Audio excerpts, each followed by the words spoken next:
Hi, everyone. Welcome back to Divorce Den. For anyone who's new here, my name is Liz Vaz, and I'm a divorce attorney located in New York. I'm going to talk to you today about January being divorce month. Now, I mentioned that I'm an attorney, but I do have to start out by saying I'm not giving legal advice and I'm not your attorney. So, what we're going to be doing today is talking about generally why January is considered divorce month and ways that you can think about protecting your future when it comes to divorce or separation in New York or any state. So, why is January considered divorce month? So, divorce month basically means most filings throughout the country occur in January. I think that a lot of us can really relate and understand why maybe people are holding off until after the holidays to move forward with getting a divorce. Holidays on their own, even though they're always portrayed in the media as joyous, happy times of peace and family coming together, can really be very, very stressful, especially for people who are already experiencing issues and tensions in the house. If you know that your marriage or your relationship is a little rocky or it's really on its way to being dissolved, then just exacerbate any of those feelings of upset or anxiety that you have by putting family on top of it. Family coming from out of state, from other areas, people maybe that you don't even know that well, and people coming into your house or you going over their house and having the stresses of having to get gifts and cooking meals and spending time together in such close quarters. It's just very stressful. So sometimes people just want to be able to take a step back, make it through the holidays, and then move forward. There are also a lot of considerations when it comes to your children. You don't necessarily want to disrupt their holiday season. You want to make sure that everything is peaceful and as joyous as possible for them. And you want to make sure that they can share, both parents, both families, without the added stresses of having to think about, am I going to dad's house? Am I going to my aunt's house? Where are we going to be spending the holidays?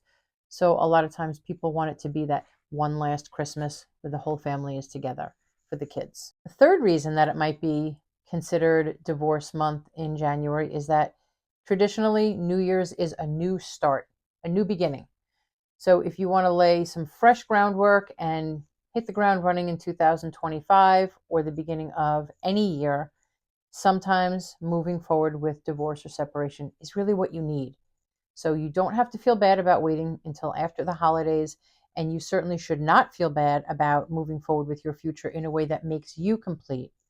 So just know that no matter when it is, even if it's not in January, when you're moving forward, you want to be considerate of your family, of other people around you, but be true to yourself. If January is your time to do it and it's divorce month for you, January is your divorce month. And if it is your month, that means that you are now ready to take control of your future. And the best way that I can think of to take control of your future is to make sure that you're not leaving decisions regarding your family or your divorce itself to the hands of a complete stranger, meaning a judge. There are options that you have that will not lead to a pure battle and will not leave you and your soon to be ex spouse as enemies.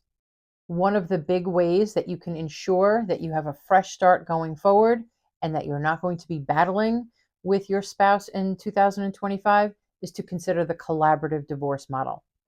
I am a specially trained collaborative divorce attorney.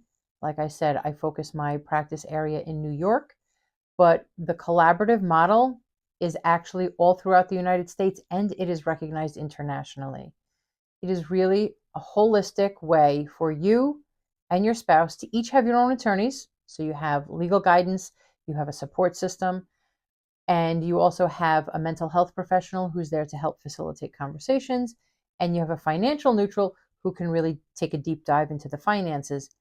And this entire team ensures that January forward, any interests, any goals, any concerns that you have are addressed and taken care of, and that you never leave the decisions in the hands of the court.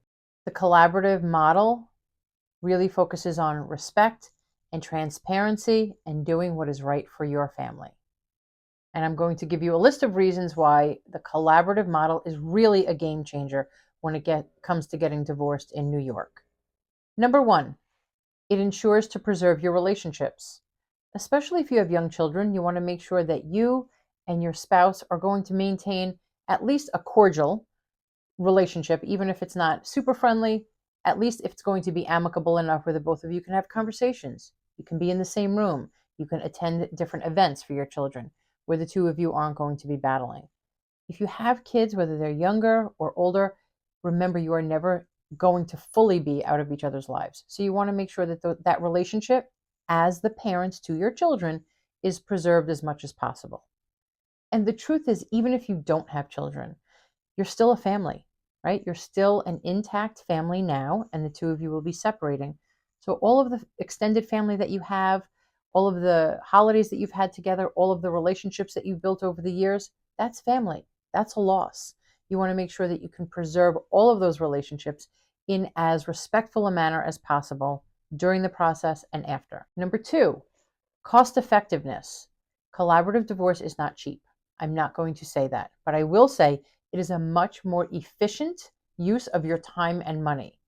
If you're in court, the appearances that you have, the motion practice, the way the actual case gets navigated, there is so much of that that is completely outside of your control, completely out of your hands, as far as when the court makes their calendar, as far as you having to take off of work next Tuesday because you know you have court, and then the court contacts you and says, oh, by the way, we had an emergency, so we're going to cancel this appearance. Well, you've already lost time at work.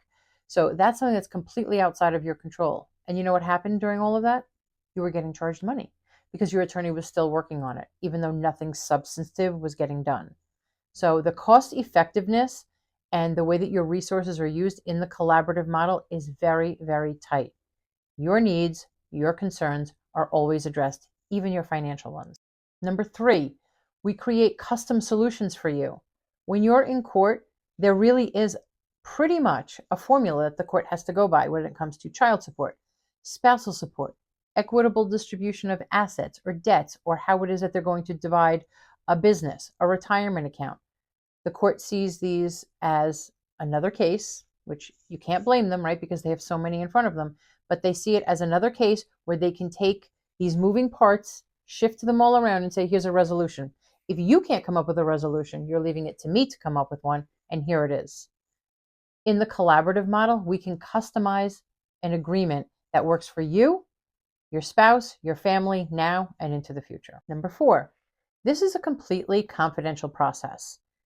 If you're in New York State, you can sit in the back of any courtroom in Supreme Court and you can watch people get divorced. You can watch people talk about everything on the record. You can hear people sometimes in the back negotiating, talking to their attorneys, depending on what's going on. You can pretty much hear everything. In the collaborative model, everything is confidential. The agreement stays confidential. The negotiations stay confidential. We craft an agreement that you can both live with. It gets filed with the court and nobody has access to it. Nobody needs to know your business. It's between you, your spouse, your children, your family. As much as you want anyone to know about it, and as little as you want anyone to know about it, that's on you. And number 5, it's generally a faster process than being in court. Now, while I can never guarantee how quickly something will move, the same thing with finances. It's a much more efficient use of your resources. When it comes to your time, it is the same thing. We will schedule and calendar meetings when you have time from work, when you're able to take time from work, when we can all make it work, whether it's via Zoom. Some people prefer to be in person, but no matter what, it's not going to be, okay, the court dictates you need to be here on this date at this time. Too bad if you have a work conference. Too bad if your children get sick. Too bad if you have something already scheduled. Here in the collaborative model, we are much more mindful of your time and making sure that we move this forward as quickly and efficiently as possible. And we make sure that any delays that come up, we're always communicating it. And if you need to take a break and you need a little bit of time to step back, we can absolutely do that. But know that it is a much quicker practice. It's a much quicker time frame in order to get you to the finish line. If you're in New York, I implore you to consider the collaborative model if you're thinking about getting divorced or separated. It can save you so much time, money, and emotional energy. It's really worth you looking into.